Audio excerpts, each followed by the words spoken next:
himself getting passed by multiple cars, as I mentioned earlier on, so Nuoff in a very precarious situation, but he often finds himself in these places. He doesn't qualify as well as he races. Up front they are getting with Lee Aberdeen and Luca Varani not very far apart at all here, but I just want to see how Alistair Haig deals with Marcello Kessler coming around the old hairpin.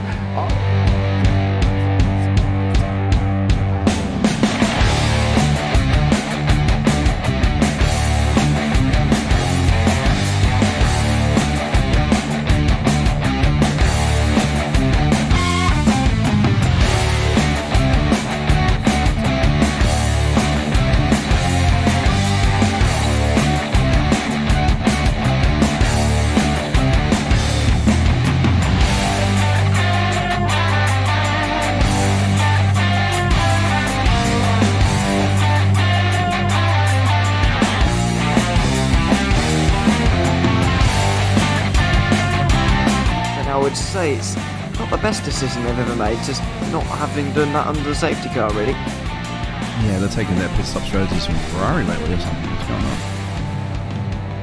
going on? In turn one, just too much gas on them, too much feet on the down pedal, and unfortunately he's dropped him all the way down the order, but Philip Hammer is out in front by an 8.91 seconds.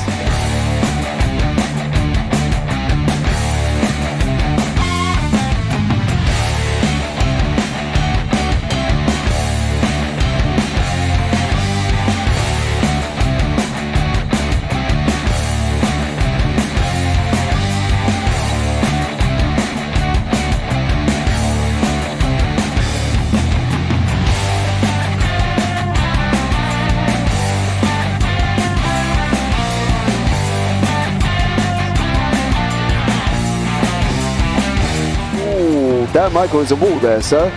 And definitely doesn't want to be hitting that earlier on as well. Difficult, the understeer is in the dirty air through that final corner because it's such a long corner and you get dragged off into the grass very easily. He'll have the slipstream down in towards the chicane. Peterson was briefly alongside, but that slipstream has saved him and kept him in third. Yeah, Varani now lost a little bit of time to Aberdeen, about half a second. Peterson is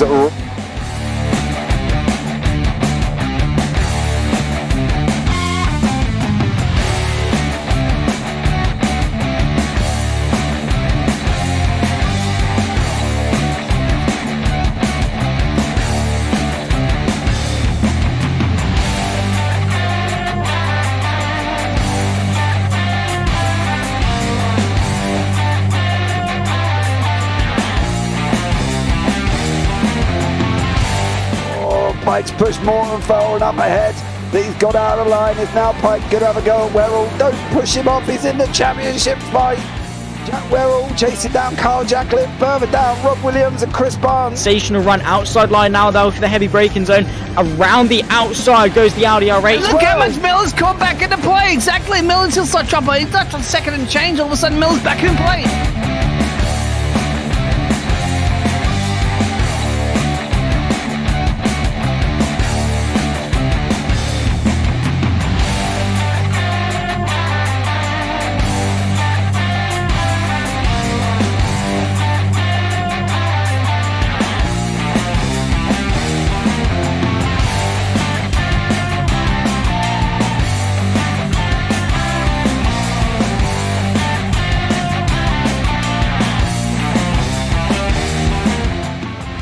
Moving on to the back end of Phil Jocelyn. So there's been a lot of movers and shakers in this first 2 laps here for race. Absolutely serious racing league. Everybody's a lot have fun. Yeah, and It's all about the entertainment, so I hope everybody is enjoying themselves out there in the chat. We know that Ron is been enjoying himself watching. And the Burger King machine's off into the grass a little bit there as they're really bunching up now.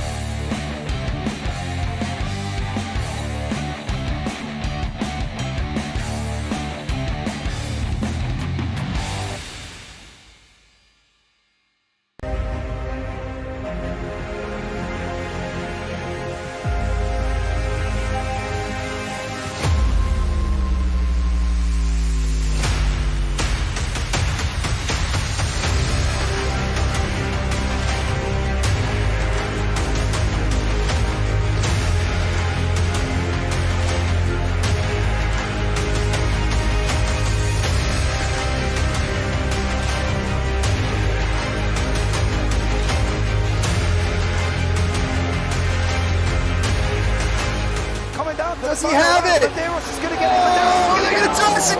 They haven't got it. He's on the outside line though, going into the fastest corner on the circuit. Surely this can't work. Dominic Ligner has got a sensational run outside line now though for the heavy braking zone. Around the outside goes the Audi R8. Look how much Miller's caught back into play. Exactly. Miller's still such chopper. He's not on second and change. All of a sudden, Miller's back in play. Can Barry do it? Big Barry's going to do it. Big Barry.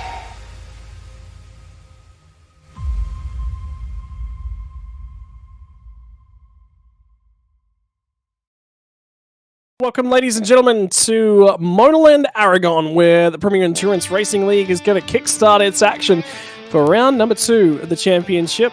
This time for GT4s. A couple weeks from now, we'll be back for the GT3s. Scotty Rattlegun Rankin alongside of Jimmy Parfitt, and I tell you what, Jimmy, it's ebbs, it flows, it's up, it's down, it's got a little bit of everything in this place. There's a tight hairpin, there's a long back straight, there's flowing corners, there's climbing corners, there's this place is just beautiful. It's a brilliant racetrack.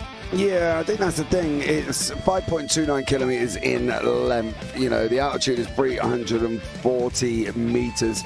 It's going to be very, very interesting for these guys to get around. They've got 18 turns to muster, and they're not 18 easy turns. Even coming out of turn 8 and 9 down through Marquez, which is a long looping left-hander before they go into turn 12, it's going to be tough itself. And that's the thing with it.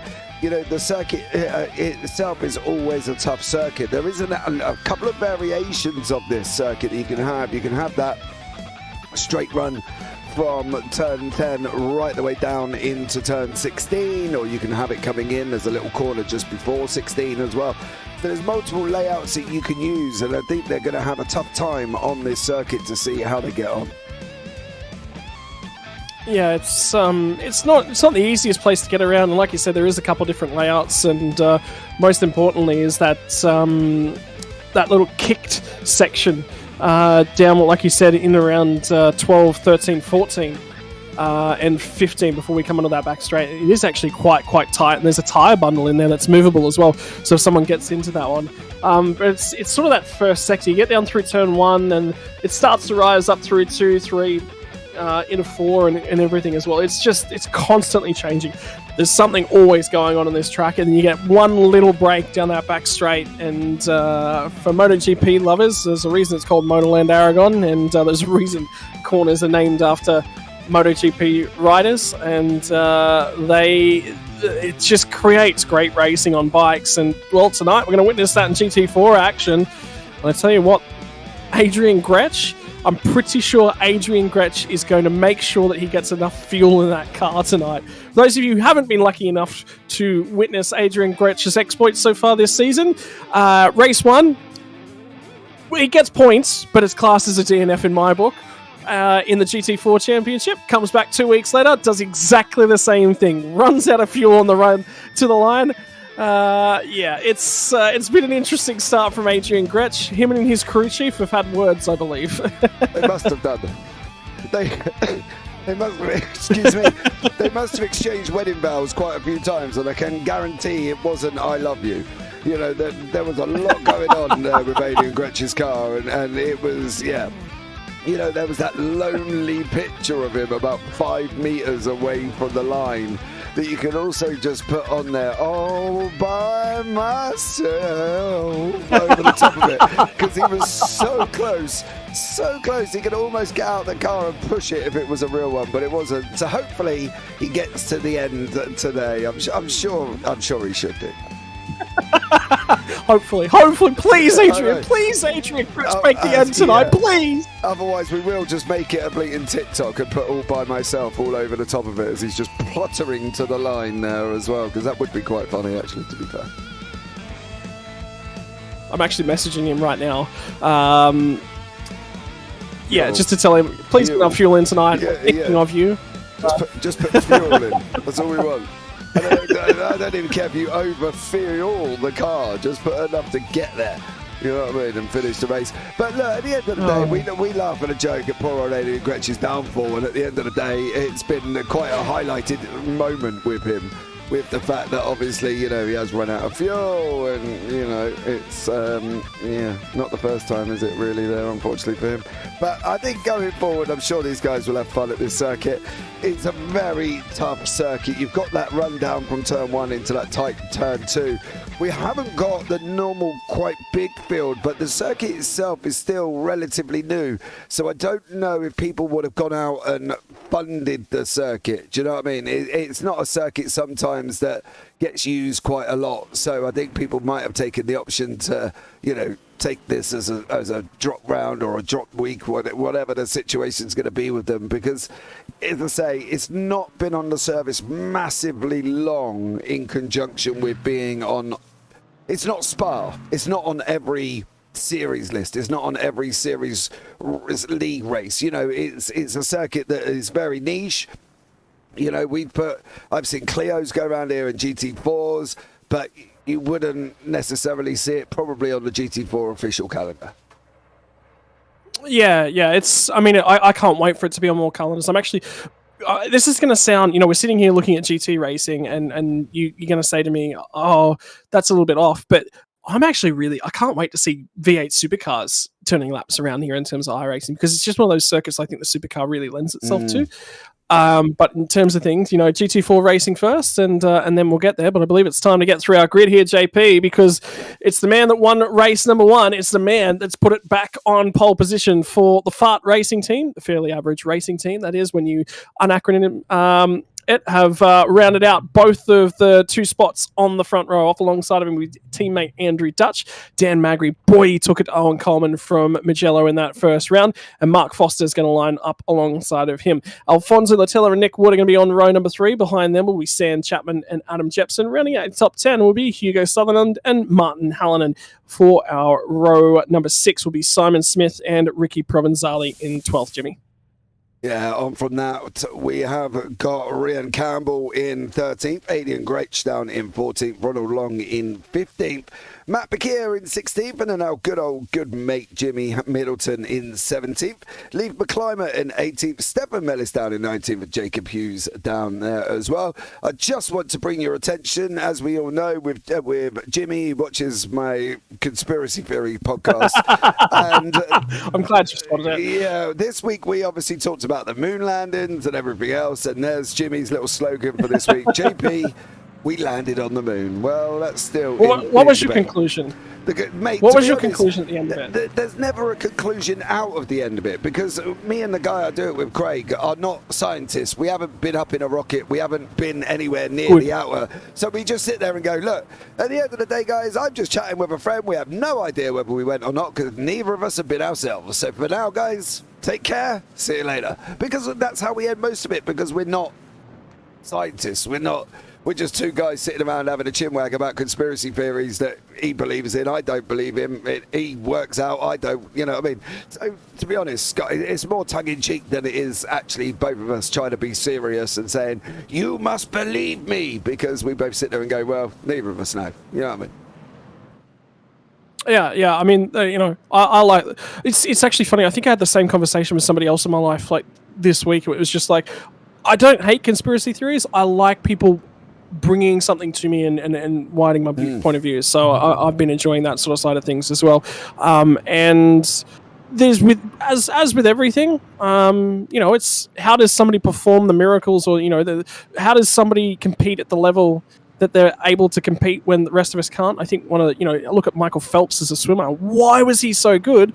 Well, when you uncovered it, there was actually a medical reason for it. His joints could just extend a little bit further than normal, and that's why he was so good. So in everything, I think there's an essence of the unknown. So anyway, we've talked on enough about that. That's the thing, isn't it? You're never going to know, right? My mum always says there's no smoke without fire. So there's always been smoke that's caused conspiracy theories. The question is, are you ever going to get to the fire? Absolutely not, because it's always going to be covered up somewhere. And as for Michael Phelps, me personally, I reckon just the fact that he had no air on his body whatsoever, and he was like a torpedo going through the water.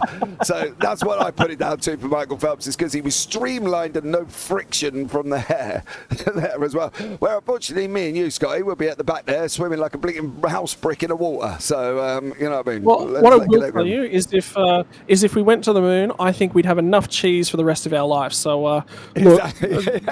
probably mustn't have gone. That's the thing. Enough about that. We love it. That's the thing. We love it. Me and Craig will sit. We can sit there all day discussing random rubbish. You know what I mean? The other day he sent me a program saying, "James, you must watch this." I was like, "Oh, okay." And I went and watched it. It was about crop circles, and I was like, "Oh no, I can see where our down the next rabbit one." hole. Yeah, we can see where the next one is here as well. These guys on a pace lap. They're on that run down from 15 into 16 at the moment, Scotty, as we've been waffling on about conspiracy theories for a brief little period of time. But let's play and chat. Have some fun with us, guys, as well. Don't forget as well, we do interact, we do chat back. So if you do have any thoughts on conspiracies or just some of the racing or Jimmy Middleton's blinking in slogans that he puts on the back of the car after he watches it every single time, let us know. Have a laugh with us, guys, because conspiracies are a wonderful area. So but there you go. The Conspiracy racing. theory. Jimmy Middleton used to have talent until one day it just shot out of his exhaust pipe, and that was the end of that. I agree. He went poof and it all gone.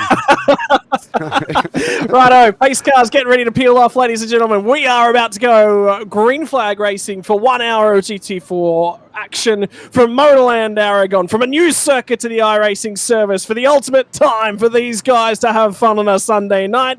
It's GT4 action. It's Mercedes that lead the way. 1, 2, 3. Fozzie's the first one in the Porsche, and Owen Coleman puts the power down, and Daniel Magri's going to get himself a reasonable getaway as well, and now it's going to be Dutch who attempts to try and find his way back alongside, but the tyre has been offered to Magri. Cold tyres, the run down to turn number 1, and we'll see if Mark Foster can get down the inside as well in that Porsche. God, he's looking good of late as Fozzie, and now they'll all manage to line their way back up, and there's some contact deeper in the field, Jimmy. Yeah, Sam Chapman and Hugo Sutherland looks like they may have had a little bit of a ta-ta-ta.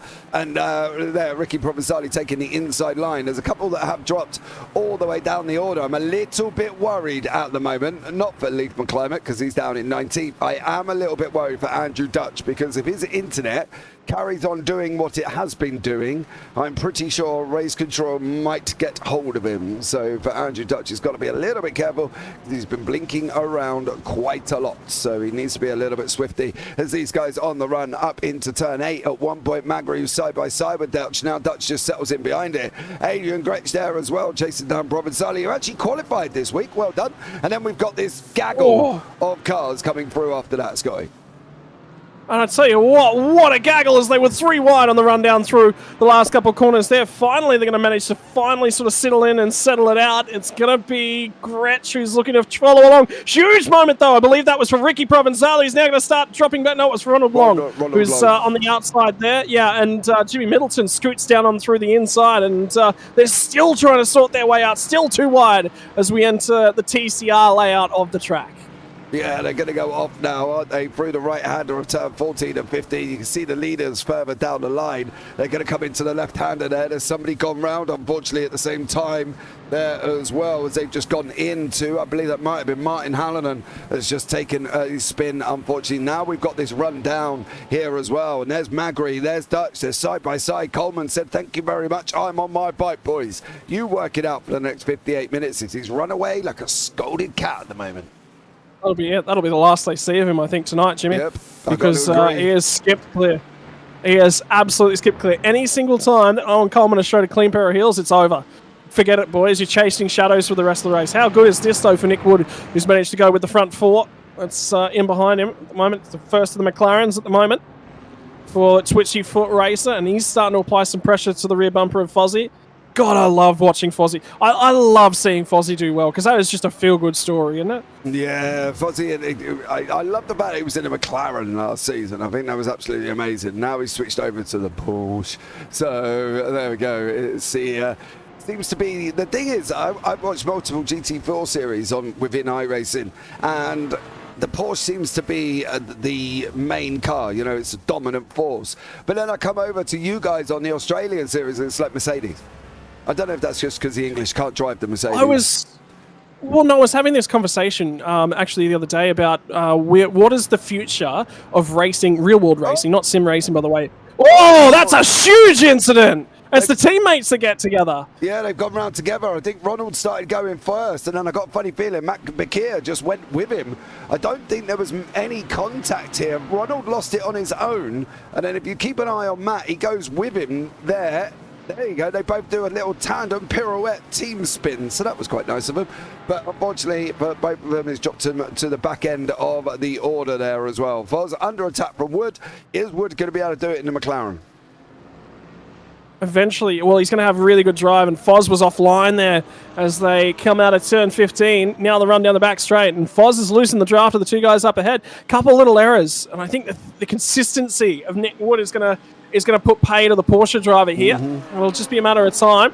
And now to get the job done, and for Nick Wood, he'll be trying to settle in. And remember, no car change for these guys. And where I was heading with that conversation earlier, Jimmy, is... again, Fozzie gets in deep, and you can't afford to do that in the Porsche. It really wants you to be accurate. As soon as you're in deep, the thing just will not rotate. All that weight in the rear end. And now he's going to come under a little bit of scrutiny. And Nick J. Wood is going to absolutely scrutinise the heck out of him. Fozzie, you're wide here. Fozzie, you're wide there. Fozzie, you're in my rear view mirror. I think what's queuing up to be played from Nick Wood. Yeah, he has. He's got to be really, really careful at the moment. He's got to make sure he's hitting his markers, and at the moment he's just not doing it. He's taking the car in way too deeper than it needs to, and that is the problem. He needs to be in that Porsche. He needs to just brake that little bit earlier, let it get settled, and then get on the accelerator. He's kind of opening up that vortex area as well, and he needs to be careful of that. If Nick Wood takes a dive up the inside, good night Vienna, and it's going to end up badly for both of them. Ricky Provenzali under attack as well, as he's fighting out with Ryan Campbell there, and he's just gone past Campbell, I believe, as he starts making his way up through the field. Mr. Provenzali doing a great job. And what's happening back down here? Well, it's all kind of settled down a bit after Ronald Long and Matt Bakir's incident earlier on, where they did decide to spin together, so that was quite nice. But Daniel Magri now with Andrew Dutch dropping off a little bit. I'll tell you what, Adrian Gretsch is right underneath the rear wing now of Adam Jepson as well, so that might play itself into a little bit of a battle to keep our eyes on. But these front two, and Dutchy is just lurking. His internet is not also lurking. He needs to go out and feed the Roo in the garden and get him to run faster, because at the moment he is blinking quite a bit here at the moment. But Sam Chapman giving Jimmy Middleton a whole hope of grief here. Well, this will be another one to keep an eye on. Don't forget, Sam Chapman won a race last season as well from Monza. Was the only guy to make the one-stopper work. And that victory landed in his lap. Boy, did he celebrate and enjoy that one. And he's going to look at conspiracy theories. Well, Sam Chapman, if anything motivates you to get a pass done, it's looking at takes on conspiracy theories. And Sam Chapman is closing. I wonder whether he'll just show the nose here and just ruffle Jimmy's feather. No, he backs out of that one. Lets him roll him. He's fuel saving. Yeah, I don't think there's any need for him to go at him at the moment. We're still early on. We've only been going 7 minutes. So if you're going to make the most of it, you're going to make the most of it now. And Foz is not making the there we most go. of what he had. Yeah, Nick Wood's through and gone. It's good night, Vienna. Foz, I'm on my bike. So poor old Fozzie there loses the place. And Nick Wood takes the place away. But Provenzali find out with Smith once more. This one's not going to go away anytime soon. So this will be another battle we'll keep half an eye on. Yeah. And all of a sudden, Smith offline and deep in under brakes. And now it becomes AMG Grunt versus BMW smooth application of the power. I'll tell you what, I'm not a fan of the current generation of M4. I was a big fan of the Z4. Bring back that smooth, stylish shaping. I remember one of my first ever, actually it was my first ever racing game that I played religiously was Need for Speed High Stakes. And the BMW Z4 was among my favourite cars. That was a long old time ago. I was playing Underground by then, and that was just an awesome epic. I did love the Need for Speed series, but then they all went a little bit sideways with it, and unfortunately it went all a little bit wrong. But these guys still scrapping out once more, of course, still having a good fight, as you say, AMG Mercedes. Now, what he's got to be careful of is Mr. Smith as well, is the AMG's application. Jimmy, Ricky there giving him a little bit of a bump draft along into turn 13. That's the thing. You've got to be careful in that Merc, because I can tell you now, that Merc does not like you slamming on that accelerator. And if you slam on the accelerator, that back end is going to want to come and join that front end quite drastically. So he's really got to be careful with it. He's got to make sure that if he's going to apply the accelerator, the car is settled once he's going through the corner, because if he isn't settled, it'll go. Jepson. That was Jepson. It was Jepson. You're 100% right. And I'll tell you what, Adrian Gretsch is keeping an eye on it. And I'll tell you what, race controls had a few different bits and pieces to say. It was 2 10-second penalties that have been handed out at the moment, and it's 5.25, which is for Adam Jepson for contact with car 101 on lap 1. Yeah. Did he actually touch that was the teller, did he? Yeah, he did. He touched the teller. Oh, okay. That is Martin Hallinan going rather slowly there. Let's have a look back. Oh, no, they've already gone at that point. I wonder if we can get back. There we go. Oh, how is this going to work? Jepson's on the inside. Latella's in the BMW on the outside, going around 16. Oh, he tracks out. Yeah. Yeah. I think sometimes when we look at things like that, it's really quite hard to decipher which way it should go, because at the end of the day, we look at it like that one camera angle. You know, and obviously I've got loads of different versions of it, but I think at the end of the day, it's always difficult when you start washing out to the outside and there's a car there that's alongside and practically in front of you. It's always going to be difficult, and it was difficult there for Jepson, unfortunately. Provenzali now giving Smith a whole heap of grief here. What is Smith going to be able to do alongside the BMW? Provenzali's going up the inside now, Scotty. Is he going to get him into 12? Job done. Oh, not quite. Not quite. Now it's done. Yeah. And now it's going to be under assault for Rain Campbell. Senses an opportunity, senses a bit of weakness. If I was feeling cheeky, it's down the inside here and force him offline. But when they get down to the straight down the other side, he's got to do something in the Porsche, because he's going to lose out a little bit in the straight line. Here's Rain Campbell, and Gretsch is brought into the back end of this. Jepson, remember last time by, went very, very deep at the hairpin, so now he's reverted to the tail end of this pack, and it's a 5-way battle back.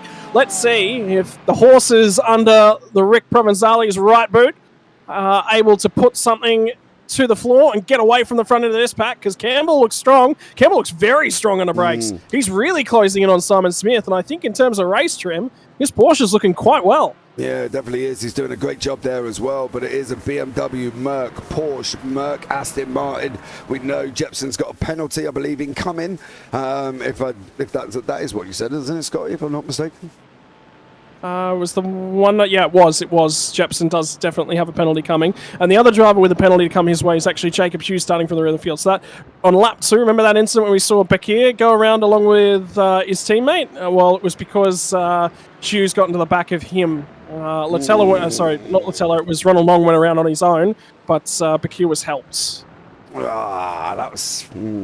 That was a tight one on that one, I would have thought there as well. Yeah, we didn't get a good look at that one from the angles that we had. So. No, exactly. Sam Chapman with Jimmy battling away further down. The front end's fairly settled. Owen Coleman out in front by 2.9, and then you got Andrew Dutch and Magri. We know Dutch has had a little bit of a blinking problem, and then we got Campbell and Smith. They're going at each other here as well in a Porsche Merc situation. It doesn't look like Smith now, Provenzali's gone past him. It doesn't look like he's quite got the pace to be able to keep up with Provenzali. Provenzali looks a little bit better than Smith does under braking and in that BMW. You know, we know the BMW is it can just eat curbs for a living, so I don't think it matters whether it's a GT3 or GT4. I think it does exactly the same thing, to be fair.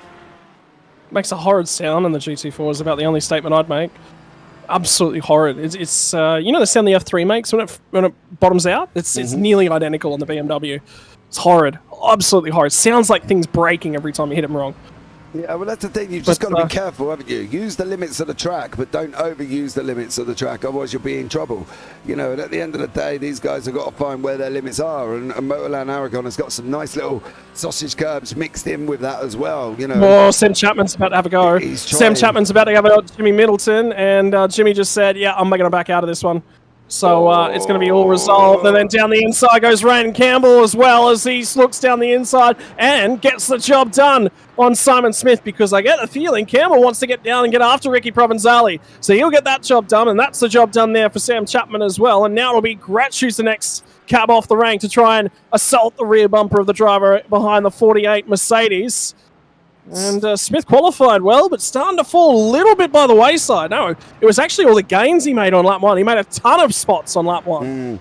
I think the problem for Smith is knowing where you are, knowing where, and I don't mean that as obviously, you know, he's on. Oh, Campbell! Campbell was right out of shape, and now it's going to be Smith gets down the inside. Gretsch senses an opportunity, gets down the inside. It's going to be round the outside for the Porsche. It'll become the inside when they get down here to turn number 6. It's a long right-handed kink, though, and it will still be the inside at turn 7, which is a sharp right-hander at the back end here. Over-under opportunity that he's sensing, though, and Gretsch tries to get the horses for courses. Planted into the floor. Opportunity disappears, but that was a huge moment for Ryan Campbell. And all of a sudden, he's popped out the other side, and he's going to have to get past Simon Smith again. Yeah, he is. They've swapped places between the group here 5 times already, and we've only been through the first 2 sectors, and they've done a great job, and that was... Campbell. They both had a wiggle. Yeah. Campbell there doing what we said don't do, apply the throttle too fast in that Merc. Smith's going to go up the inside. He's forced Campbell offline. Smith's going to come round now from turn 12. He's going to have the inside. Gretsch is going to come through and say thank you very much. I will have some of that. And now what about the Aston Martin of Jepson? Is he going to be able to make it through on poor old Ryan Campbell, who has lost 3 places rather than trying to gain 2? Well, the other thing is, look in the background as well, because Hugo Sutherland is crawling onto the back end of these guys as well. So all of this battling is sort of buying a couple guys back in. Jepson was sort of hanging off the rear end and starting to sort of drift a little bit. Well, now he's come back to them, and now back down to the inside. Gretsch is going to have a go at Simon Smith, and now he gets down the inside. Campbell's trying to follow him through, and the hairpin at MotorLand Aragón creates action. Campbell gets a 2-for-1 deal in the final sector. I tell you what, drive he's got out the other side. Gets the 2-for-1 special at turn 16. Yeah, Ryan Campbell doing a stellar job. He grabbed that opportunity by the horn, should we say, and literally made a 2-for-1. Oh, Campbell! Smith, sorry. Losing the place to Jepson, I think, as well. Goes in deep into 1. That unfortunately puts him under pressure from Jepson. Jepson's trying to run around the outside here. He's going to have the inside if he can stay where they are. There's no need for it. He's going to get it there as well. Jepson takes the position away from Smith, and Smith now is dropping into the hands of Hugo Sutherland, so he's going to have to be careful here, because otherwise Hugo Sutherland's going to have him as well. I tell you what, Simon Smith, there's a little crinkle in the left rear corner, and now he's going to show the nose as they get down here. Forces Jepson to go the long way round and make sure he gets that car pulled up. He left the hole open. There was a hole going to be filled, and he had to leave it open the whole way through. Got out the other side, using his head at the moment. Hugo Sutherland is just sitting back with a box of popcorn going, come on, boys, I'm enjoying this. I'll have more of that. Yeah, he is. He's sitting there now waiting to see what happens. Is Jepson going to make the mistake? Is he going to get through? Is Smith going to get through? Is Gretsch going to take Campbell? Campbell's looking mighty strong in that Porsche by now. I'm not going to lie. Going into 16 to be able to cut that thing back and take 2 places on the exit was absolutely incredible. Provenzali is gone. He has scolded Cap run away there for Ricky as he puts that BMW over the sausage curb, coming out of 14 there as well. So Hugo Sutherland has now got Smith in his sights. It's going to be a straight drag race down the long straight from 15 to 16. I'm going to say something here, Jimmy. And you know how I said there's a crinkle in the left rear corner? Can you see that? It just looks slightly off. I reckon that tyre might have a little bit of camber or cast. Something's wrong with it. Toe, something. The suspension on it's not sitting 100% right, and that's where Simon's having a lot of difficulties at the moment. It's that left rear corner. So I don't know whether or not he's cooked the tyre, something's going on there, or it is mechanical, but it just doesn't look 100%. Yeah, he doesn't. You can see it's bulging slightly more, but we don't know. Obviously, that may have been due to contact as well, so we've got to be careful. Daniel Magri, unfortunately, has had a moment, and I think he managed to get away with it, but what did he get up to, and was that at the hands of Mr. Dutch? That's going to be the question as they're coming down into 16, or was Magri just very, very slow, and that has caused the problem here? No, he's gone in deep. He went in deep. That's allowed Magri to close back up, and Dutch to close back up, and Magri survived another day. But I tell you what, if Smith survives any longer, which he isn't going to do, Hugo Sutherland has said thank you very much. I'll have some of that as he goes into the entrance of turn 5. Yeah, interesting place to get the job done too. That's not easy. And immediately, every single time he's had someone overtake him, he's been straight on the offensive yet again. I think he's got to settle in. I think he's just got to take the racing line when they get down there to turn number 7, because every time he's got offline, he's sort of upset himself a little bit. So take a breath at the moment for Simon Smith. See if he can get this thing back connected as he starts to drift back through the field. And there'll be a few more guys, I think, in behind him. Sam Chapman's starting to close on a real rate of knots. Lost 2 seconds to Sam Chapman basically on the last time by. So with all the battling that's going on for Simon Smith, he is falling like a rock through this field. Campbell's doing quite well. He actually took a second out of Ricky Provenzali on that last lap. So Provenzali had a moment and has fallen back a little bit into the clutches of Ryan Campbell. Although Campbell's quicker than Wood as well. So looking after its tyres and fuel balance quite nicely from this Porsche. Might be a low fuel Porsche. I'll tell you what, because his qualifying performance was quite good. Yeah, I think at the end of the day, he's making moves, isn't he? He's making the most of the opportunity. He's showing pace that he has got, and he's making the opportunity work for him. And I think that's the thing. You've got to be in that right position to make sure it works. And he's making an opportunity because he cut back 2 coming out of that hairpin and did a great job. It looks like Smith may have just almost tried to get Hugo Sutherland, didn't quite make it through this time. So Smith and Sutherland still going at it. The front at the moment, the front 9 are quite spread out. Dutch is close to Magri, but again, he's losing time as now Smith comes back. At Sutherland down into turn 1, he's going to be sticking his nose on the inside. He is done there as well. Sutherland's going to give him room, is he? Oh, well, they had a bit of a squeeze at each other, and Smith does make it through. The thing I'm worried about is almost like Smith has to get overtaken to get a second wind. The problem is, once he's got the second wind, he tries to overtake, and then if he gets overtaken again, it's kind of almost like his confidence level, or he disheartens and he just drops, and then all of a sudden he goes back, and then he's into the fight with the next one. So it's a bit of a weird one with Smith at the moment. Yeah. Whether or not, he just needs to find that rhythm, and he's finally found it, got the spot back, but he's just assault, defend constantly. And I'm wondering about those tyres as well, because this is a lot of long flowing corners on this track as well. So the potential to put a lot of heat and damage through those tyres. Like, so Rick Provenzali's a mile off the track at the moment. Went the very long way around the corners he was just in. He just had well over a second margin. Now he's back within the hands, and this battle's continuing because Sutherland's got to run on him again. Down to the inside of Simon Smith. Will they go side by side to the apex down here? Yes, they will.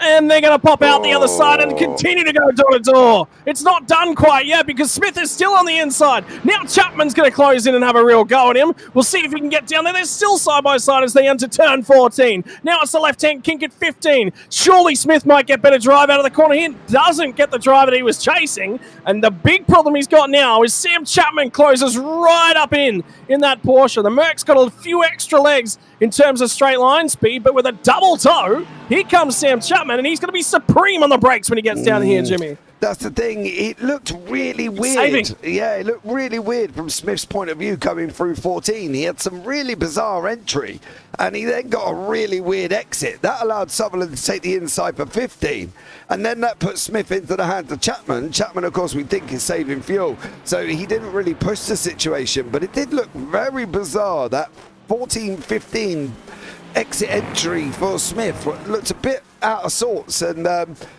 saw it in YouTube chat, but yeah, that rear left looks weird. It does. Chapman getting handy candy. He is at the moment. So, Smith is his own worst enemy as well, and I think that's the thing. It's just he needs to get overtaken to get faster, which then puts him into the hands of somebody else, which then makes him slower because he's got to try and defend.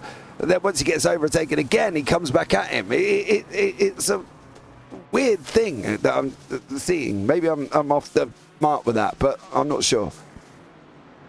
Well, the interesting thing will be is, if Sam Chapman is saving, and we do think he is because he's bailed out on the throttle quite a lot at the back end of this pack, he's now got a double toe. So he's now got 2 guys punching the hole in the air. He'll love this. This will work straight into his hands. And if there is a second splash required, which we are at the 22-minute point in terms of this race thus far, well, this is perfect. This is playing right into his hands.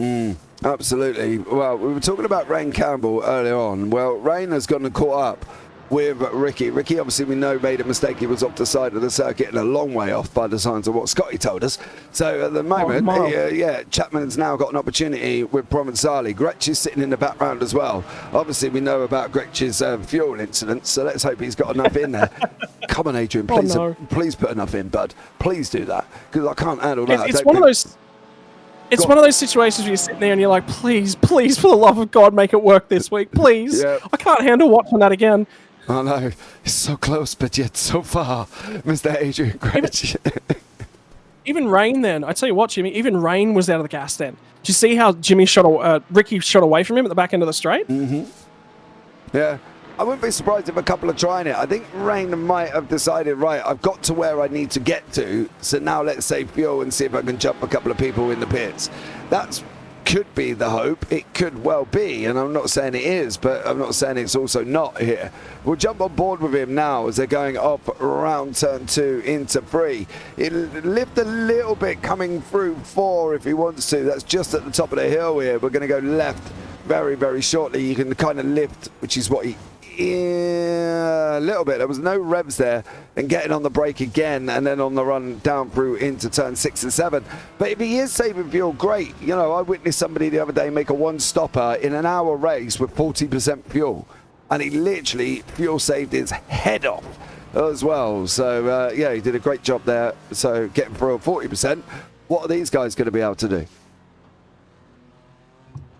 Well, the thing is, Jimmy, if the guys around you are battling their heads off, it works. But if they're not, like the race pace, it comes down to the race pace and how much time you lose whilst you're doing it. So, yeah, and that's the thing, isn't it? You've got to be mindful about what you're doing. You know, fuel saving's great if you can do it right. If you just decide one day to wake up and go, oh, I'm going to be a fuel saver today, well, you better get practicing on how to make it work, because I can tell you what, it's not easily done. And not easy. No, I can only save fuel in a NASCAR, but that's quite simple for me because I turn left and there's yellows that allow me to clutch and stuff like that.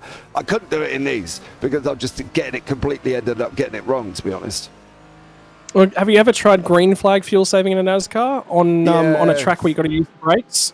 I've done it once, and that was at, where was I the other day? Twin Ring Matigi.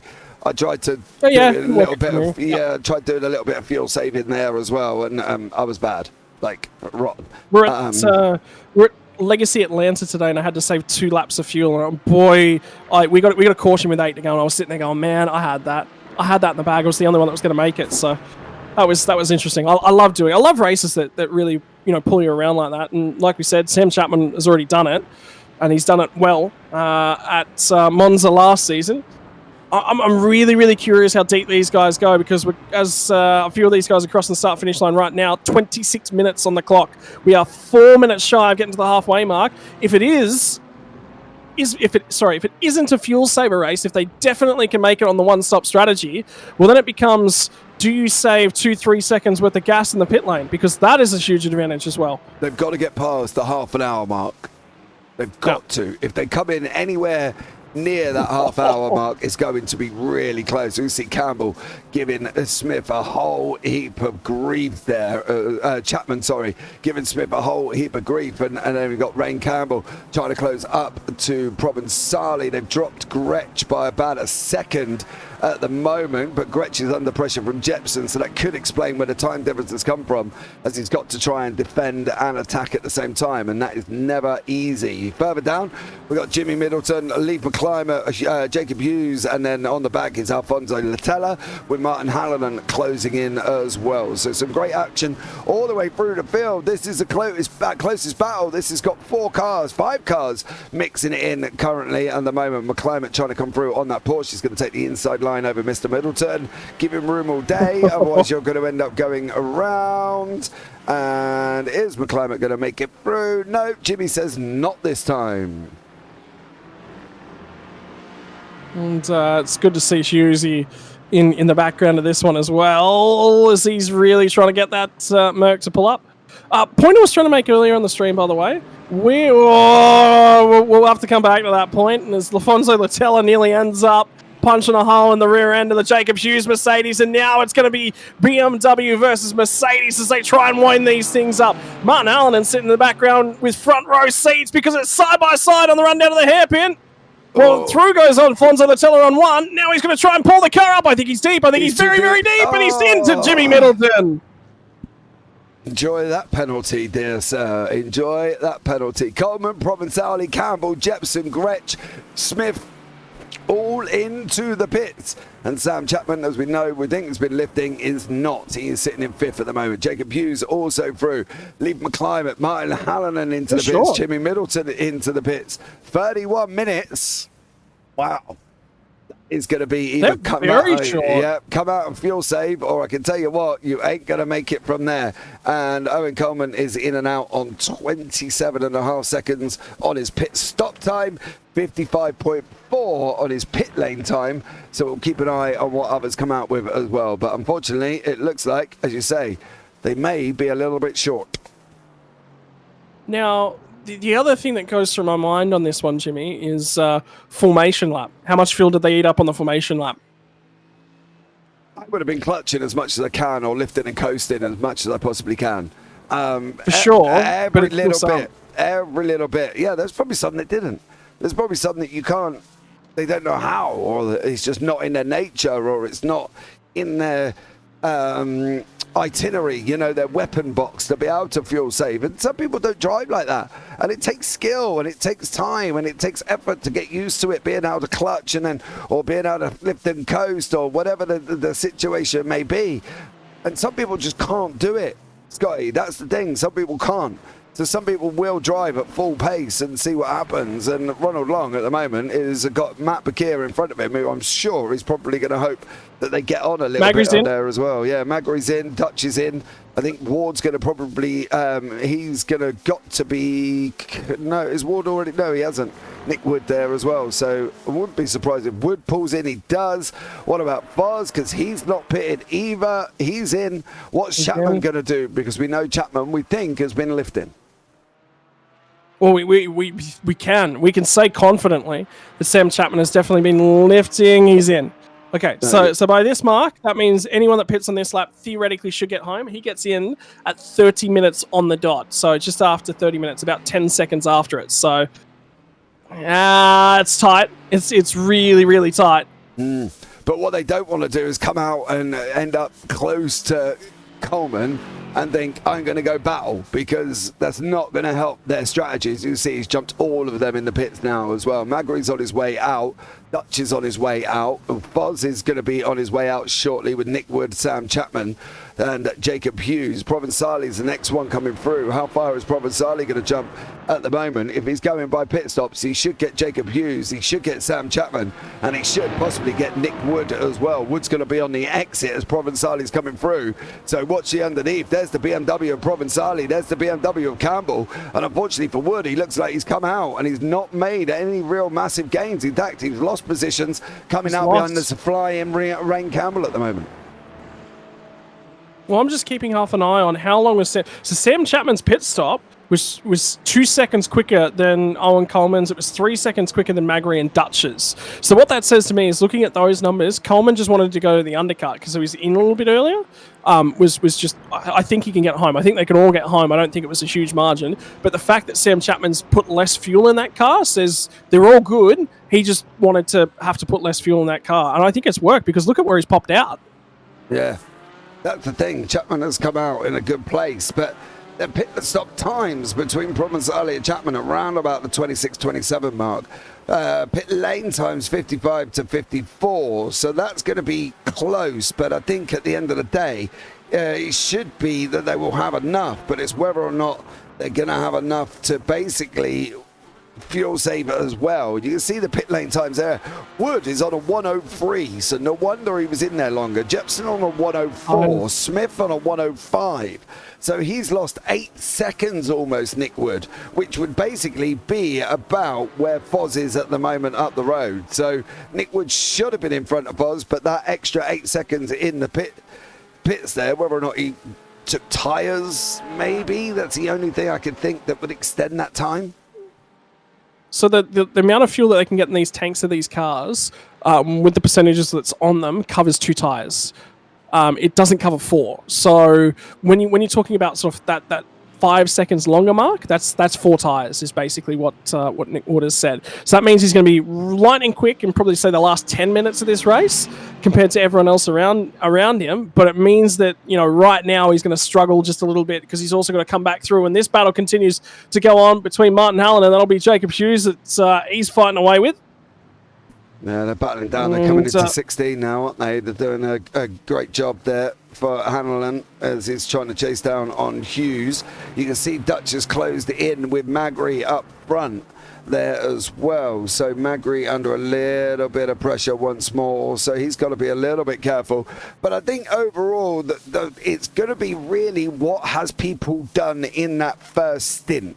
Have they saved enough? Ooh, that was very inside the curb there, so I don't actually believe you may have been actually 4 wheels over the white line. Okay. But do you see what I mean? It depends what they've done in the first fuel stint to see where they're going to be up on the next one. Do you know what I mean? And that's the thing.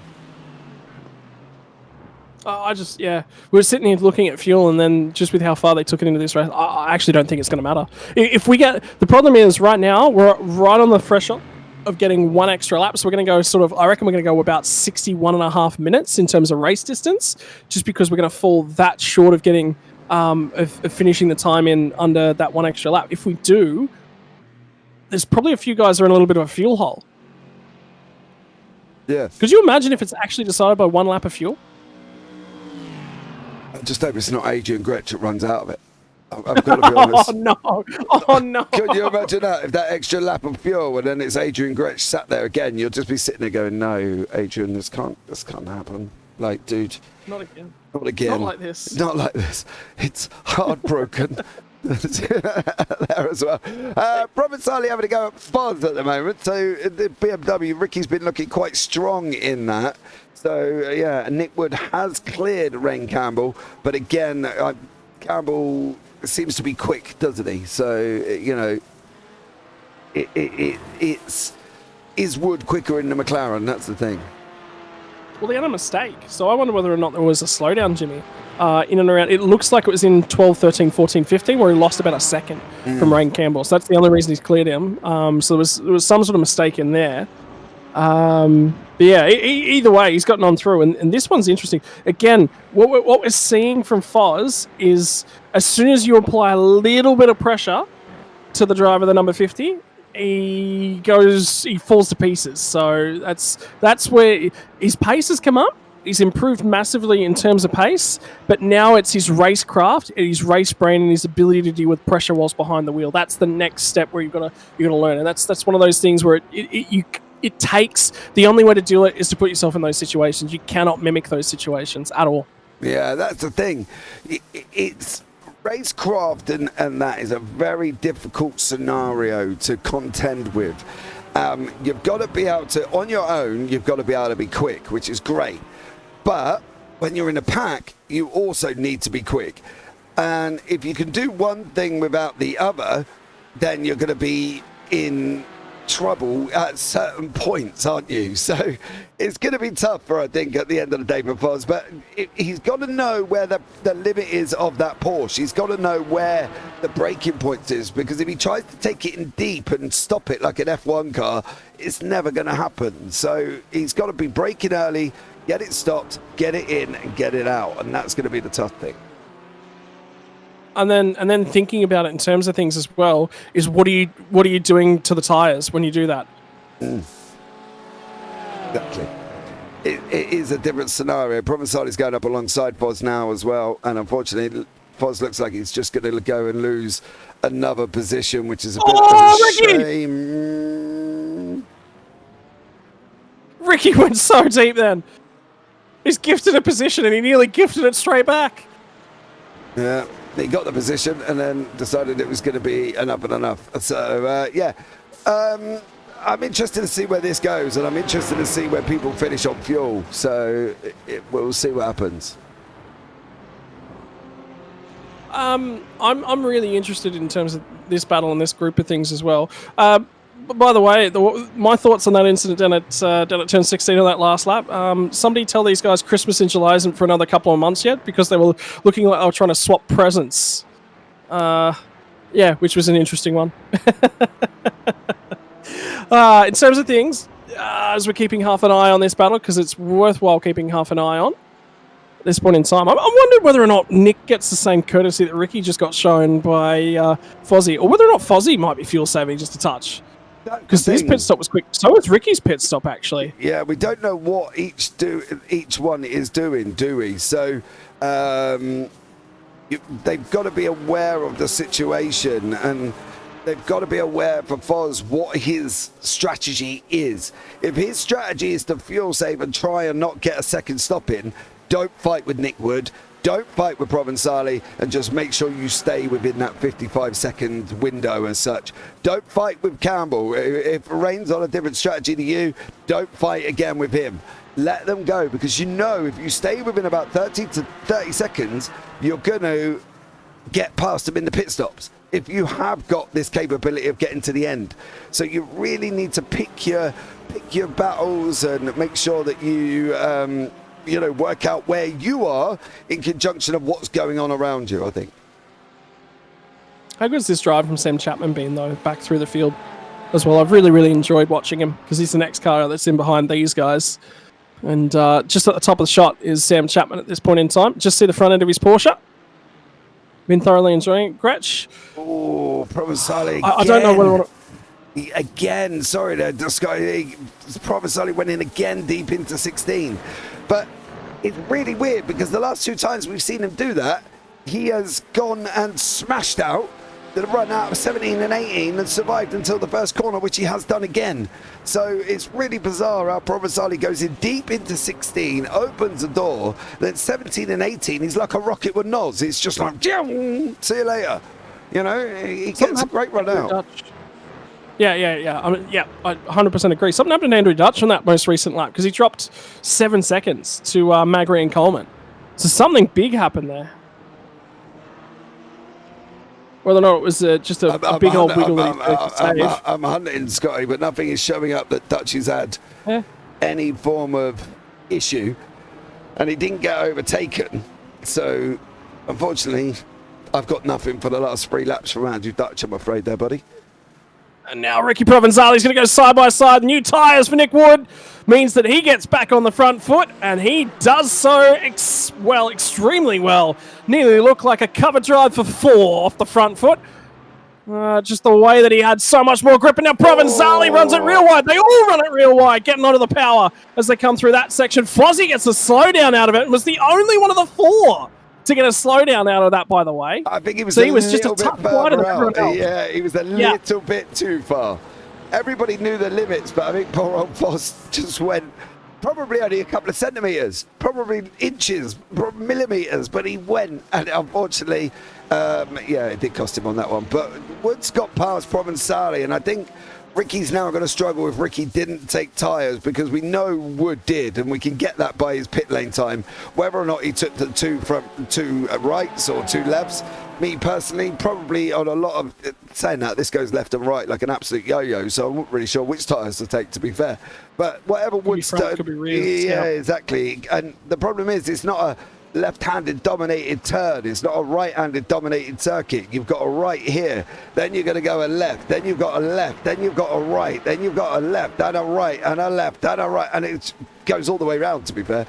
So whatever Nick Wood did, he did well and chose well, because it seems to be working out for him. But I'm interested to see what this man is doing. Where is he going to be if people in front have, and we think they have, all the people that pitted before the half an hour mark have possibly got a pit again. So it's going to be interesting.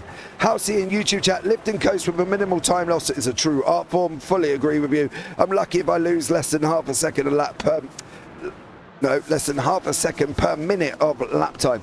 Yeah, it's a difficult art form, dude. It really is, and that's the thing. You've got to be very mindful of what's going on and how you do it. And if you can't do it, don't do it. And if you want to do it, you better practice doing it before you put it into a race format. Yeah, well, as we keep half an eye on this battle as it continues to unfold, and Sam Chapman buys into the back of this group now, so that's all played into his hands. The future of racing in Australia, and this is something I really sort of debated. There was a comment that came out of the Bathurst 12-hour weekend from BMW, and it was, we love racing in Australia. We've always got our eyes on it. We've always got our eyes on supercars. Currently, it doesn't align with our business and where our business is going, but should that change, BMW would probably enter a, air quotes, supercar. And the problem for BMW is they're looking electric, right? And they're looking hybrid style systems. The problem for me, and you starting to commentate some supercars yourself, JP, as well, so you sort of start to get it. We're all about this big, growly, monstrous noise of an engine, which is why the AMGs are so loved in Australia, more so than anywhere else, because they fit our car culture, right? They fit what we identify with. You know, you think about the American cars that have done well out here. It's muscle cars, something with big, throaty sounding V8 styled engines. They seem to do well more with the Australian market because we identify with them more because our top series of racing is supercars, right? So the problem with that is that I just don't ever see a world where supercars goes electric. Supercars loses its brand identity the instant it slaps its electric. I reckon it'd lose half its fans. You've got to know what's your genre. You've got to know where your client market is. You've got to know everything. Like the same over in the UK with the BTCC, the British Touring Cars, was always action, gruffing engines, you know, the Volvo Estate, the Alpha 155, the Laguna, the Megane, all of these things that come in. And then I think it's last year or the year before they introduced a hybrid system on being able to use like almost a push-to-pass series with electric. Currently what the first, almost like the first makeup of the F1s was. Curve system almost, should we say, can we call it? And you're sitting back thinking, where are you going with that series? Like, you go all electric like Formula E, takes away what we're used to hearing. I don't want to go to a racetrack and hear nothing apart from and you're like, I mean, what is that? That's not even an engine. It's like a whirring fan in my ear. You know what I mean? I want power. I want gruff. I want rah. I don't want to.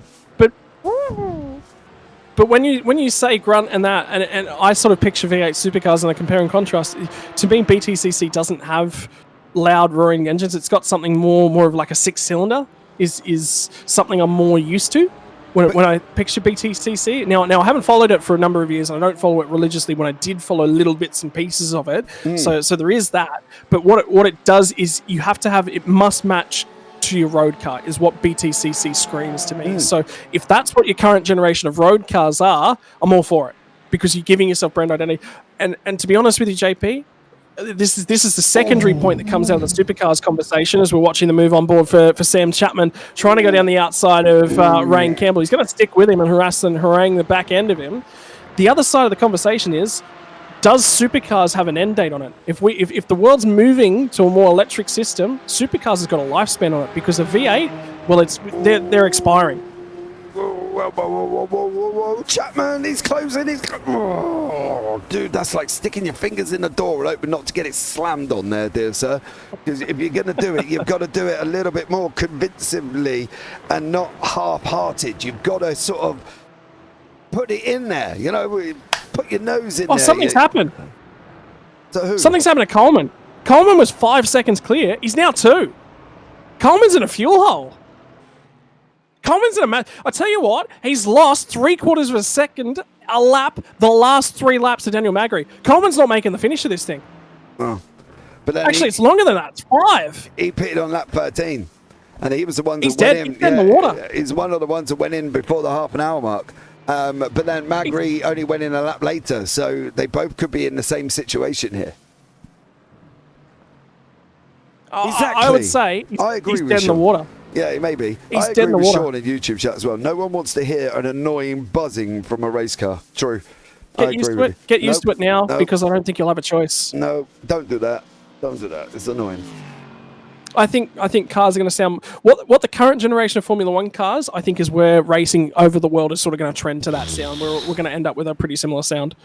I hope not. And what's worse, it's probably to put in an electric system in most cars is probably more expensive than it is to run a combustion engine. Weird, isn't it? Nick Wood there with Provenzali still behind him at the moment, and Nick Wood doing a stellar job. But I think overall, Scotty, we're going to be debating this all day, and none of us are going to come out with a conclusion. I love it. And we can't even stop it. That's the problem. Whoa, Chapman! No. I don't know if anybody's told you. Yes, they have upgraded the grass in iRacing, but you still can't go and try and brake on it, dear sir. It will not go well. And Nick's tyres have started to expire as well, by the way, so he's no longer punching through and punching clear like he was before. And now Rick Provenzali's really filling that rear view mirror. And now Rick Provenzali's nearly filling that rear bumper of Nick Wood, because he's right there and he's just about completely and utterly attached to it at the moment. At the moment for Rick Provenzali, he'll try and get this car connected up and point it in the right direction as they head up through turn number 3 onto the kink at the crest of the hill on turn 4. Into turn 5 as the left-hander with the sausage curb on the inside. I'm wondering... This pack is just getting better and better. Yeah, and I'm wondering if everybody went in on 13 is close to struggling. Jepson and Long look like they may have just had a little bit of a tat-tat-tat. I don't think it's together. I've got a funny feeling they made individual mistakes there. But I'm wondering whether if everybody that went in on lap 13 is under pressure. So you can see you've got Coleman, you've got Provenzali, you've got Campbell, you've got Gretsch, Jepson, Sutherland, Smith, whether or not they're all in a gap, because at the moment Magri's time's down to 1.4. Yeah, I reckon Coleman's done. I reckon we've got to anyone on listen to 13 him. could be in That's trouble. true. I reckon anybody on lap 13 could be in trouble. I'll tell you what, Coleman didn't go to 6th gear at the end of the back straight just then. He didn't go to 6th gear. He left it in 5th and sort of eased out the throttle. It's what he's going to be able to do, isn't it? That's going to be the question mark with it now. It's that choice, right? You're in that rock hard place. Do you go in, get fuel, and survive until Nick Wood in 4th, right? Which is roughly where he will come out. Or, Campbell's down the inside, and that's what you've just popped to. Oh, he's going to bang balls with Fozzie, and Fozzie's going to get a huge whack in the left front corner of that car, and now Fozzie's going to lose 2 spots out of it because here comes Sam Chapman. Gets to the inside, gets the job done. Fozzie entered the corner in 6th place, he leaves in 8th. Oh, Foz there, he's got to try and come back. You know what I mean? And see what he can do there, but it was a little bit of a bump and run. There again, Gretsch is in the pits, so they're coming in, and guess what lap Gretsch pitted on?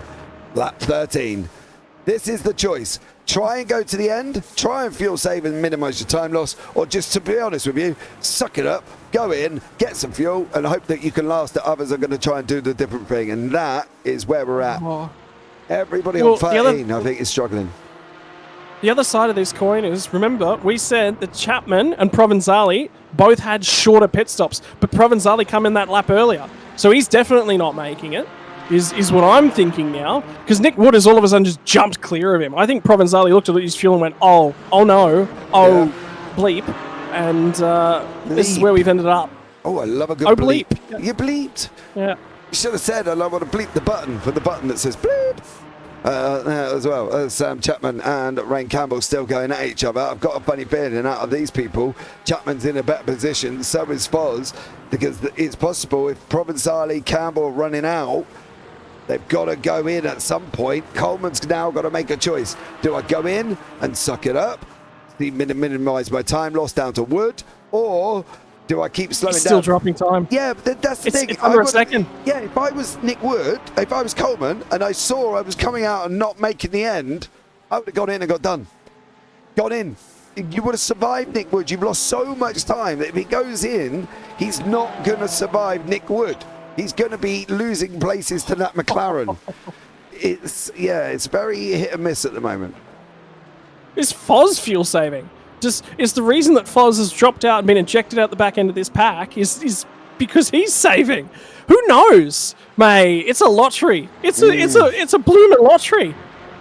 Yeah, I've got to agree. It is, and it's who's done what in the first stint. If you've gone out and decided that I'm going to go and fuel save, great. But if you've gone out and you've decided I'm going to fuel save, but you haven't fuel saved enough, you're in trouble. And Provenzali and Wood there as well. Sean Bonici, top 17, all may have to pit. Yeah, I agree. It's going to be close. That could bring Gretsch into it, but it's how far Gretsch can get up here with 7 minutes to go. Well, the other side of the coin, JP, is think about what happens when you're in a battle pack like this. Think about what happens to your fuel numbers, to everything. And Nick Wood's been pulled back in by Provenzali yet again. So Provenzali's not saving, or Nick Wood has just gone, oh no, I need to save as well. So, you know, there's a few stories left to be told in this one.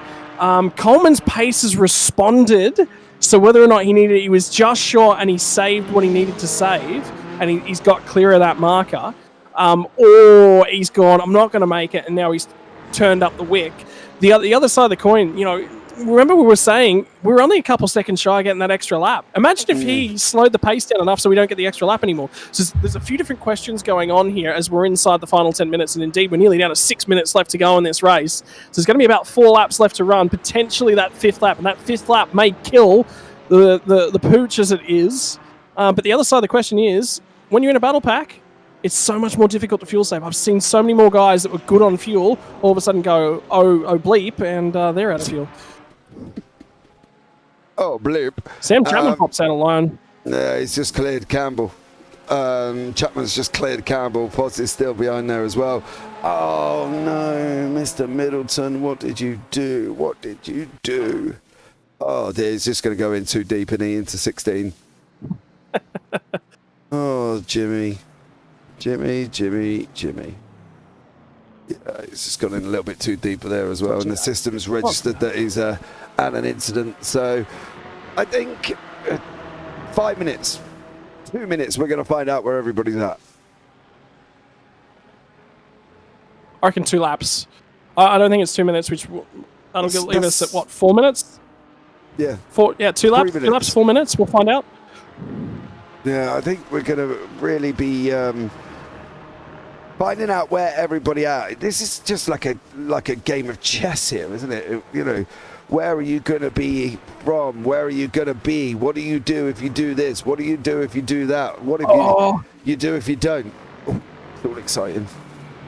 Provenzali going to slow down, so now he's going to have to back himself back up to Sam Chapman again. Loses Nick Wood. Still clearing it, by the way. Still clearing it. Yeah, he's going to have to try. This is the one of the good things with Aragon is you can clear off certain parts by running in a little bit later or braking a little bit earlier to get rid of a slowdown. And let's not lie, right? We've all done it. Come on, we've all gone in and taken a slowdown on the racing line at Monza, and we've taken Lesmo 1 and 2 on the inside just a little bit slower than we probably should do. You know, we've all tried to do it, minimise time loss, and I think Provenzali's done a great job at doing that. The interesting thing is this man, and how far is this man going to get due to pitting again on lap 23, and he's the only man to have done so far. We're just stuck on tenor hooks is the problem. We're sat here on pins and needles, just waiting, because that's all we can do. All we can do is wait. And Magri has caught all the way back up to the rear bumper. Coleman's turned up the wick. So the fuel saving is now done for the driver with the number 1 attached to his name. Fuel saving job done. And he is now pressing on. I think Dutch might be in a little bit of a fuel hole at the moment because he started backing off a little bit. So he'll just look to hang on to P3. That he can't really push himself further up. So may as well lock that one down. And then you've got the battle pack that's on the screen at the moment, which has been worth the watch. Absolutely. It's where Gretsch... Oh, steady, Hanlon, steady. You can't squeeze him that much there, buddy. He's not an orange in your juicer. You can't just push on him and hopefully he'll go away, because he can't disappear, Canadian Gretsch. And he doesn't disappear either. He still goes up the inside coming into 16. Gretsch should get the exit, but it's going to allow Hanlon there as well to get a better one. Hanlon's going to have the inside for turn 18. Gretsch is still going to have the inside again as they come round to that final corner, and then he does manage to make it through there as well. And at least... Somebody else is in. Simon Smith is in. Smith's in. On the upside, with Gretsch going in on 23, we at least he knows he's going to have enough fuel. Yeah, so he's one we can put a line through and say that's a car that's definitely making. I see what you've done. It took me a moment, but Adrian Gretsch will make finish line this week. Yeah, he should do. Well, we hope. I'm sure he will. Surely not. So Well, they're not on the last lap yet here, so there'll be 2 to go from here. Yeah, I think Coleman. It's going to be close, mind you. What's he doing at the moment? 2:06. No, this could be the final lap of the race. He may have backed off enough here to make this. No, we've only got 2 minutes on the clock. 2 minutes on the clock. There will be one more. Yeah, there will be one more. Oh, he's in! He's in! Told you. Who else? Who else on 13? Who's the next one? It's going to be Provenzale. Oh, Leith McClimate's race is over, by the way. As is Alfonso Latella. Has Provenzale done enough to survive the final lap, or is he in? Is this where we see a rush of 13s who went in on lap 13? But no, he's in. He's in as well. Give me a crystal ball and I'll give you next week's numbers. But Rain Campbell is the only man who's probably saved enough at the moment. What about Jepson? Is he going to be going in as well? Nope, he's managed to save enough possibly for one more lap. Hugo Sutherland is the next on the 13s list as well, but Provenzale didn't save enough. Coleman did come out, but he just about managed to stay in front of Wood, who is obviously, as we know, on fresh tyres as well. So that basically summed up the race, and unfortunately for Magri, or for Coleman, when we said about going in earlier, he didn't. He's now gone and he's in 4th there. But we did also say they all pitted a little bit early. Yeah, and they're going to be punished for it as well. For Owen Coleman, he had 2 hands on this thing. All he had to do was save a mouthful of fuel, and he would have been fine on that first run. That's all he had to do. And he's gotten that extra lap, and unfortunately, it's put pay to the strategy for Owen Coleman. And he will be frustrated with this. And can Nick Wood put another sting in the tail and knock Coleman off the podium? He's not quite close enough at the moment, but that was a really good braking effort there. He will have fresher rubber than Coleman, and he is closing. He's crawling all over the rear bumper of Coleman now as the guys run down to the final complex of corners. It's going to be Magri at the moment. Should he not run out of fuel? He's only got a cough splutter and croak across the line. And it wasn't good enough drive that time by for Nick Wood as he comes off of that corner. He's a fair way back, but the McLaren's got some legs. Daniel Magri rounds turn number 16, round 17, rounds 18 to the left up here, flashes the lights, saved enough fuel, and gets home on the smell of an oily rag. Andrew Dutch will follow him home and will also make the required distance to get home on that fuel run. And then comes this battle for 3rd place because he got close to Nick Wood, but Owen Coleman led all but the most important lap. He led every other lap today, and he doesn't lead the last. Yeah, and the most important one. Didn't lead the most important one. That's the thing. Provenzale also did not stay on where he was. He's dropped all the way down into 9th. Rain Campbell comes over the line. He's out of fuel. Out of fuel for Rain. Didn't save enough either. No, he just makes it over the line, mind you, as the line is quite early on. And then Provenzale, unfortunately, will clear Rain Campbell, but he will not take the position away. Adrian, please tell me on lap 23, you put so much fuel in, you're going to have enough to do another 5 laps. Well, I think his crew chief's now going to turn around and point at Adrian Gretsch and go, hey, it's not me, it's you. You burn too much fuel. Yeah, he did. He did a great job. He's managed to get to the end, so fair play to him. You know what I mean? Let's be proud he's got it over the line. So, well done. I do love Sean Benici. Gretsch could risk to roasting if he ran out of fuel again. Or Gretsch couldn't risk a roasting if he ran out of fuel again. Well, this is true. Surely we're not like that, though, Scotty, are we? We wouldn't have roasted a driver for running out of fuel 3 races in a row. I'm not roasting him. I'm giving him his 15 minutes of fame. He earned them. There's an alternative viewpoint as Jimmy Middleton's going to cross the start-finish line. Yeah. Oh, I tell you what, if Nick Wood hadn't taken tyres, that would have been a confirmed podium for him too. Yep. 8 That's the seconds. difference between it as well. Yeah. He would have got... Oh, hold on a minute. Can I do... What's the gap back to Wood? 23. Take off the 8. That would have been past Coleman. Oh, it might have been really close if he'd managed to hit Dutchy, though. That's the problem. No, he wouldn't have got to Dutchy. He wouldn't have got to Dutchy. But he would have definitely been on the podium. Yeah, we're just going to wait for Matt Bakir, who's just coming around the final couple of corners there as well. So what does Matt do as he comes over the line? Jobs are good enough. May as well cross this up. Well. May as well come through the pit lane. They could have done. Poor Ryan Campbell. There you go. I hope Rain hasn't got to get back to the pits on his own, because that ain't happening. I'll tell you what, that one was not easy, and the boys are going to start trickling in to have a little bit of a chat with us. And the first one, it's not the GT4 broadcast room. It's going to be the GT4 fuel roasting room, because Owen Coleman put the speed down, put the pace down, had pace to burn, and burned too much of the good old go-go juice, Owen. Yeah. Oh, well. It happens. Mate, in terms of things, you put that car out at the front of the field. It was nice and quick early on, and then, unfortunately, when did you realise you were short? Oh, probably a good 10, 15 minutes before I pitted. I knew I wasn't going to make it. I was down by 2 minutes or so. Oh well. Honestly, I'm wrapped with a third, to be honest.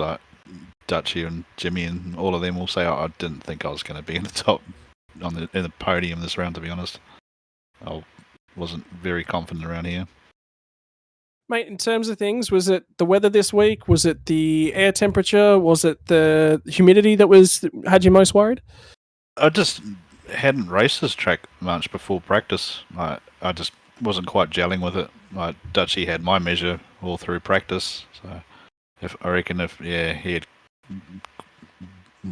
qualified in front of me, I reckon he would have got that. It's such is the difference. I mean, yeah, it was interesting to keep half an eye on, and then as the fuel so happens, good track. I mean, like you said, you struggled with it sort of all week, but it's got a lot of everything around here, Aragon. But one of the most difficult things is actually spotting your markers around it. There's very little to tell your way around the track and where to brake, when to pull the car up, etc.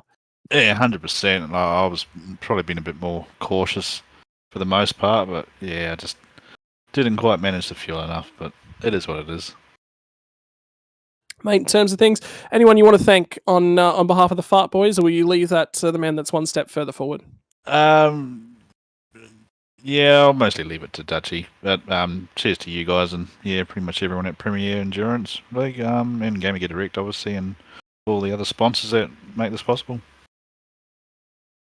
Thank you very much for your time, mates, and thanks for having a chat with us. And next time, get your fuel calculator out a little bit earlier, I think. Yeah, that's it. Have a good night, guys. Well, we're going to step one further step up the podium. JP, I believe you got Dutchy sitting on standby. Yeah, Mr. Andrew Dutch takes in the second place there as well, buddy. Good evening to you, dear sir. How are you? How are we going, boys? I'm doing well. I'm doing very well, mate. Doing very well. I did have a slight worry about you at the beginning, Andrew, due to the fact that there was a lot of blinking coming out of your car. So I don't know if you was aware of that or if anybody had summed that up to you. Apparently, I did have a bit of blinking at the start. I looked at my FPS and everything like that little gauge, and there was nothing in the orange or red, so I'm not too sure what was happening. The missus was probably on Netflix, to be honest. Even though she's been microwaving something, one of the two there, bud. Going forward for you, though, great race overall. Managed to take the second place as well. How close was you on fuel coming over the line? I think I had about 1.4 litres left, I think. After the pit stop, I just sat behind Dan and just fuel safe for that reason, but I made that silly mistake. I just caught the grass just before the back straight, and I was just, annoyed with myself. So kind of got the push on, and then, about 7 minutes before the end of the race, I was like, I might need to ease up a bit and just settle for a third. And then, I found out that Owen can't count past 4, so, Well, I'm sure he can, dear sir. I'm sure he might be able to. Hopefully he should be able to do that as well. Going forward for you, though, in the championship, where do you see yourself this season? Because you're sitting in third at the moment. We know you've just obviously taken points away from Mr. Coleman there as well. How tough is it going to be with you, Dan, at the front end there? Oh, look, mate, to be honest, I'm pretty confident in the GT4. It's a GT3 I'll struggle with, mate, on a nightly basis. So, look, I'm pretty confident that I can stay up around the podium positions for the series. So, yeah, I think the next round of this, I'm actually going to be using it as my drop round. I've got another surgery coming up on my elbow, so I'll be out for the next round.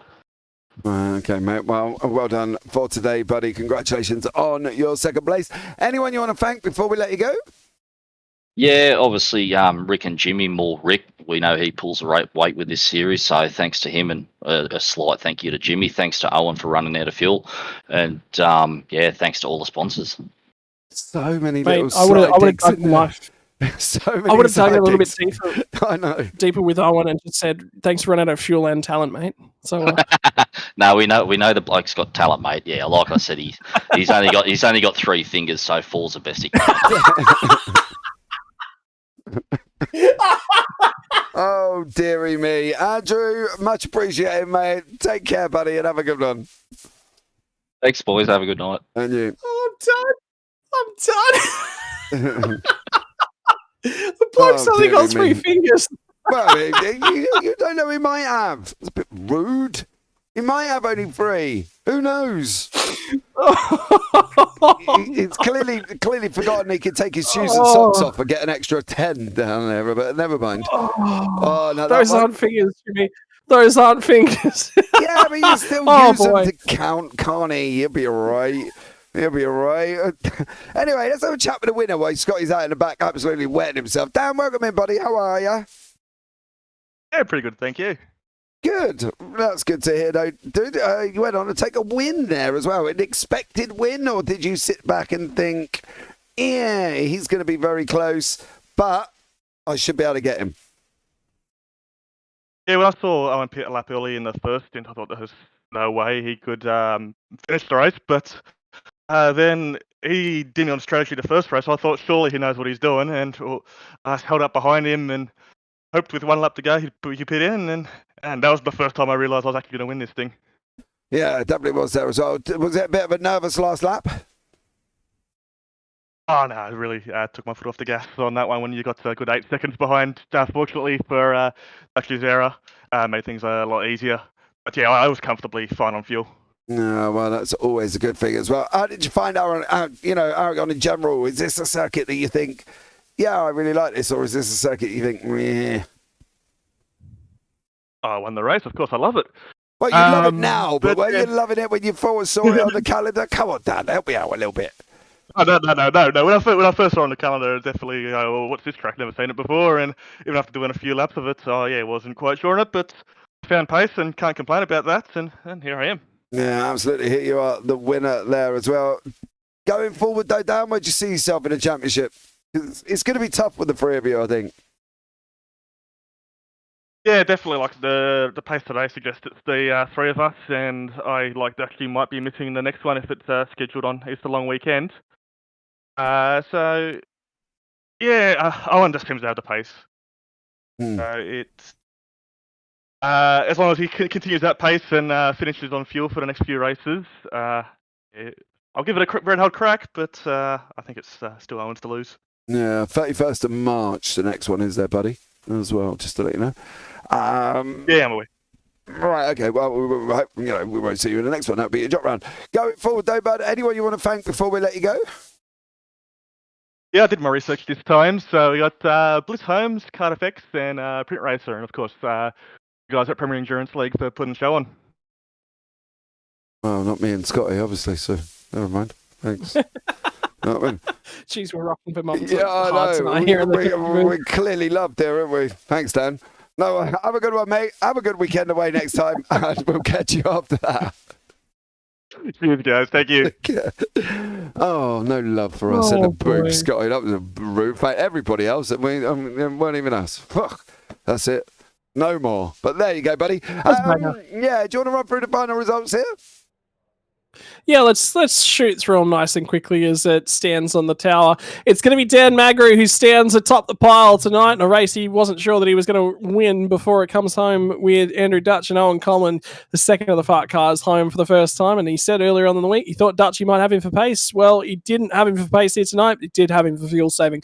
Nick Wood is the unlucky recipient of P4. Said after the race, forgot to turn his tyres off, and that is the difference between him sitting fourth and third. Sam Chapman had a phenomenal race in terms of his fuel-saving capabilities. Fozzie qualified well, fell through the field a little bit. Jepson had an eye-opener from lights out to whoa, and will drop one spot he'll drop 2 spots with the post-race 10-second penalty. Rain Campbell will shift up one, as will Ricky Provenzali. Jacob Hughes will be inside the top 10 after a wild and woolly night. Actually, he'll drop a spot as well with a 10-second post-race penalty.